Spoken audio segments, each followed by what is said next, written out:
welcome to Basketball Talk Pro. My name is Ron Ecker.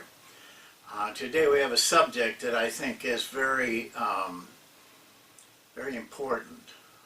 We've touched on it a little bit from time to time, and in the course measuring basketball performance, we of course look at it very closely, more closely than I can look at it today. Player evaluation, determining the value of your player or the players you want. It just depends on where you're coaching, professionally, collegiately, or in high school, or in the youth program. But even though it's very important, and I think it's really an overlooked skill or art, not enough, in my opinion, is done on it. But I think we'll see a lot more done on it. So many mistakes. Just stop and think. Kobe Bryant was drafted 13th. I was at Dallas at the time. We were drafting 5th. We could have had him. A lot of teams could have had him. Michael Jordan was drafted 3rd. 2 teams overlooked him. Just think of what it meant to their organizations. And you can go on and on. In collegiate, it isn't quite as noticeable, but there's all kinds of cases where players are not recruited by a school that turn out to be outstanding players for some other school. And in high school, I think that coaches aren't aware of some of the levels of play of their players, and instead they dream about having better players, but they may have the players right on their team and are not aware of it. A couple of years ago, I think it was about 4 years ago, 2 economists studied the NBA draft. And the study had a lot of different twists to it, but the twist that I want to talk to you about is this. They went back to the very first draft, very first one, and studied every draft from then to the present time. And the first thing they learned is that most players are drafted high because of their scoring average. And that didn't probably surprise anybody, but you guys probably make the same mistakes in your own world of basketball. Well, they went back to find out how well did that work for the NBA teams, getting them by their scoring average, high-level scorers. What they found out was that those players did not, as a group, turn out real well. They went and watched to see what they did 2, 3, 4 years. A lot of them weren't even playing. The mistakes made in that type of drafting were very apparent. So then they went back and looked at players in the lower rounds that did turn out, and why. And what they found is that these were players that had some characteristics, some tendency. One was they shot a high percentage on 2s. The other was that they were strong defensive rebounding players. And then they tried to figure out the rest of them, areas like assists, steals. Well, I think we know that steals is a big factor. So through all these years, and still to this day, even though I don't know if they read that book, but if they had, no one seems to have changed. They still draft by scoring average. And I wonder if you coaches aren't making your player selections the same way. You may be missing the boat. It just depends on the player, of course. But take Allen Iverson when he was with Philadelphia. He scored a lot of points. But their team didn't do particularly well. They did get to the finals once, but it wasn't only his play. That was a different team. But over his career, he really did not take his team very far, even though he was scoring very high. But the problem was he was shooting about 43, 44% to get those points. Hurt his team. Well, I'd like to kind of clear things up for you the best I can. Maybe come away with something that can help you. Here's what my experience has shown me, that it's very easy to pick out the top player, but you can't always have the top player. Whether you're an NBA team, a college team, or a high school team. But it doesn't take any particular skill to recognize greatness, a great player. That is relatively easy, and the man on the street can do that. It's not a great skill. And it isn't a great skill to determine who can't play. That's, to me, very easy. I mean, it doesn't take you long to watch a player to realize he has not the capabilities of helping your team or any team. Maybe he will someday. I'm not prejudging what they will turn out to be. But at the present time, the moment that you're working in, it's very easy to determine those guys. That's a small group at the top and a small group at the bottom. But in between those two groups is an area that I call the gray area, a large area of players, available in both ways, available to the top, available to the bottom. It is a coach's skill that will pick the players from the gray area that may turn out to be better in the long run than the ones in the top, or at least make a stronger contribution. Those two economists proved that over, I don't know how many years the draft has been in, 40, 50 years. They proved it very factually. Your gray area, whether it's on your team, or whether you're recruiting players, or whether you're drafting players, that is the area that requires skill. And if you can attain that skill, you're going to help your team. It may make the difference in your career. You have to be wise in your selection in that area, and you can have some real gems, but you can also have some real losses. So you have to have some skill in it. Well, how do you do it? How are you able to work through that and pick the right players out of the gray area? Well, there's two things that I think we tend to lean on. One is what I call art, the art of selecting players that are not so noticed. That's an art. And it is generally done by how a coach feels, or how his instincts tell him. Some people are very good at that, but also even coaches that are very good at it make a lot of mistakes, relying only on the art of selecting players out of the gray area.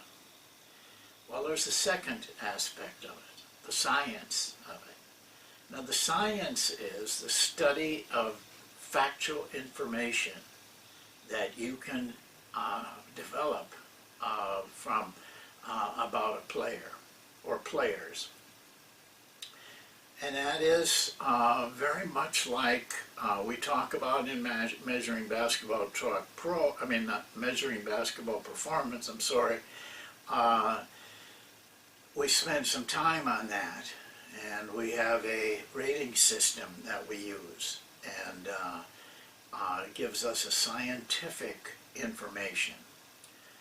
But I lean towards the third area, where it's a combination of art and science, using both judiciously.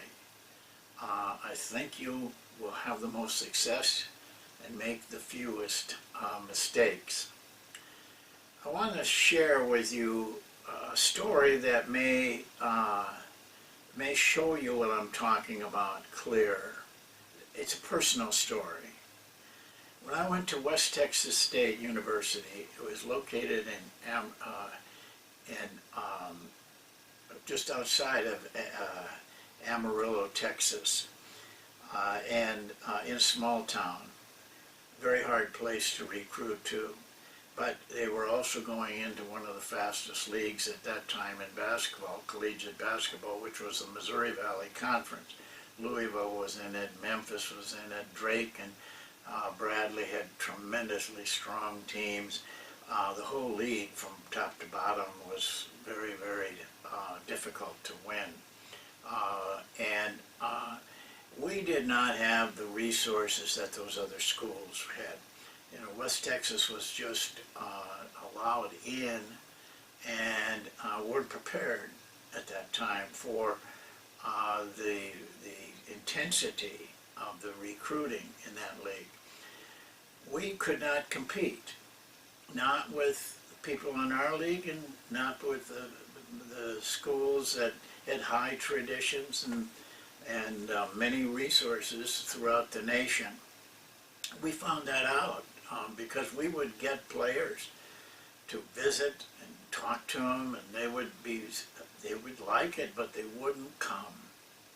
The social atmosphere was not good, especially for African American players. In fact, even white players, if they came from any place but Texas. And so we had a problem, but we had to win. You know, they didn't hire me to be mediocre. They hired me to win. So what we did, what we agreed to as a staff, was that we knew we couldn't compete with the other schools, so we didn't really, we decided not to get hung up in that. We made the mission for us was to become the best evaluators of talent in the world. I mean, that's what we realized we had to be able to do to compete. We actually started profiling players. We made a profile of the players that we would want in our team, what we would recruit and offer scholarships to. And we started in that area as a science. We worked off of the rating sheet that I had learned about at the University of Minnesota. They did very well for us. We did the science. But we also were concerned about the makeup of the player, how he would fit into this particular environment and my style of coaching. We called it the makeup area. What was he made of? Toughness. Did he have a purpose? Have a good attitude? Was he coachable? All of those items, determination, persistence, the type of player that could stick to it when it was tough. We profiled that, and we found out which players would succeed or had succeeded in our program. But there was art also. We had to eventually make the decision with all that information behind us, but eventually we had to do it from feel, from instincts. And one of my assistants was very adamant about trying to find out how to do that. Because he did, he was a very good recruiter, but not so good at selecting players. But I had had some success with that. I can't explain why. I just had some success. He asked me one time, how do you decide that? How do you figure that out? Because you have had a lot of success in finding good players where other people don't see it.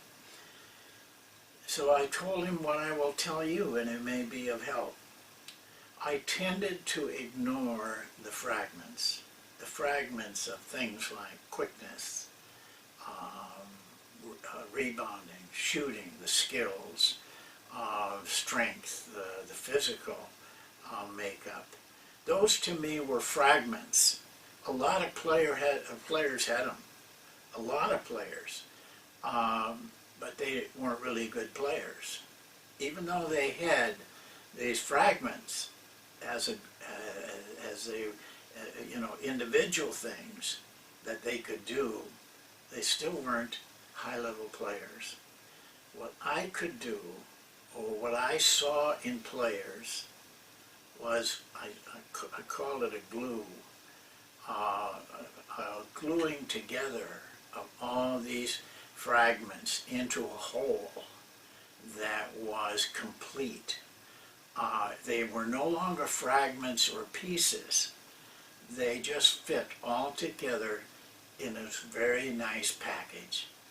I looked more for that than I looked at the pieces. How did they come together? Well, I'll give you a couple of examples.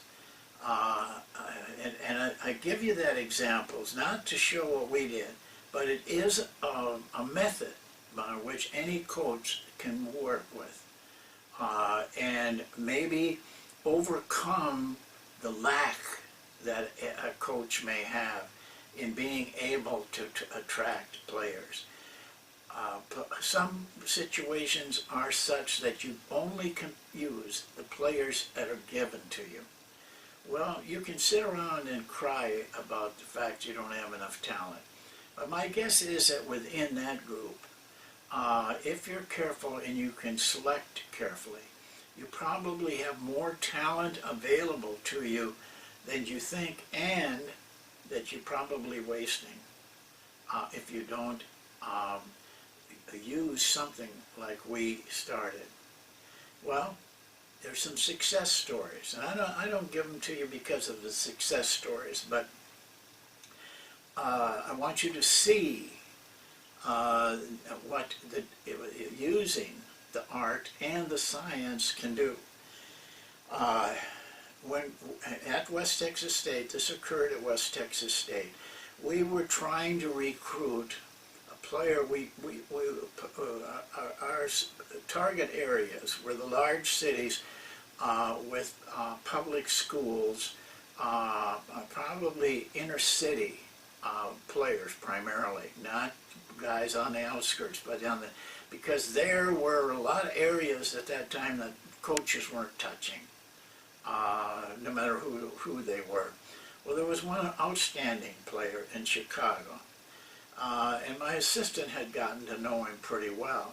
And even though he was recruited by other teams pretty strongly, because of the relationship with my assistant, we had a shot at him. Well, we wanted him to visit. He said that he had a lot of visits, Louisville and all those places, and he said to the assistant, I will only visit your school if I can take along one player. And the assistant told me that, and I said, well, who's the player? And I did not like that idea of, I'll come if I can bring along a buddy. And I thought that's what it was. He said, his name is Cheeks. And I said, well, what about him? I knew the assistant had seen them play. He said, I don't know for sure because I can't remember the guy. That bothered me. I thought it was a buddy thing. Well, the high school coach called me. He had a different story. He said, this is a player that is a late bloomer. He really never even made the team till his senior year. But I predict he will end up better player than William, the one we were after. I could not go by that word. I had to go see him, and I did. And it was just a pickup game in a dirty, very dark gym. It just happened that the St. Louis University assistant was there at the same time to look at the same player. And halfway through the little scrimmage, he left and said he can't play. I stayed. I watched the rest of it, and I asked to talk to him. I talked to him, and he wouldn't look me in the eye. But that wasn't so unusual in that area, an African-American player talking to a white man that they didn't trust. But we did get him to visit, and I offered him a contract or a scholarship right there. He thought it was because I wanted to get William.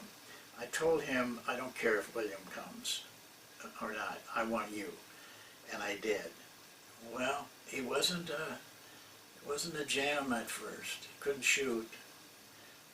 He had some attitude problems. But he got everything straightened out. He never was a real good shooter by his sophomore year, and took us a long ways. I mean, we could compete, and did, with teams like Louisville and Memphis and Bradley and Drake and all those teams. We beat them. We could beat them. And he went on to become an NBA player and an NBA All-Star. A player that could not make his team till his senior year, could not make the starting lineup until 10 games into the season. An NBA All-Star, one of the top point guards, in the last generations. That was art. That was a feeling. That was experience. And that was knowing my system. That was not scientific because I couldn't see a film. They didn't have statistics. I had to go by that little scrimmage. So it's possible to find players using that perspective. But now I'll give you the other perspective. I was in the CBA, and we had a staff there we had a very sophisticated method of statistical data for that time and for that particular league. I studied that chart, that statistical evaluation of players very closely. And there was one player that was not starting for another team, the team he was on, and that was one of the teams that we were competing very hard for the championship. While with 17 games to go, I realized, we were in the running for the championship, but I also thought we needed something. And that player stuck out to me because every time we played that team, even though he wasn't playing big minutes, the minutes that he was playing were very powerful. And I decided that's the guy I thought could make the difference. I thought he might be available because he wasn't playing that much. I asked to trade for him, and the coach said was an old-time guy, very astute and very tough, and he was going to drive a hard bargain. And he said, there's only one, I don't like your team, there's only one player I like, and that's Wagner. He said, I'd trade you Wagner for this player. And Wagner was our leading scorer and a big favorite with the fans. I had to think long and hard, and I didn't have much time. I decided I was going to make the trade. I did make the trade. And of course the media thought I was crazy for making that kind of a trade, give up your leading scorer for a player that wasn't even starting on the team that you had to beat in order to get win the championship. But we have 17 games left. We won 13 of them. He was the difference. We found him on the statistic sheet. There was no art in that one. Just using science to the fullest. So I have come to the belief that using both and combining them is the method that works the best, and I think anybody can do it. Well, I hope that's helpful, because the ability to select players correctly and use them correctly may not seem like it's important, but I think through the years in this business you will find that that probably is as important as anything that you do. Well, that's it for today. We'll see you in a couple of days, and thank you for watching as always, and I hope we were some help.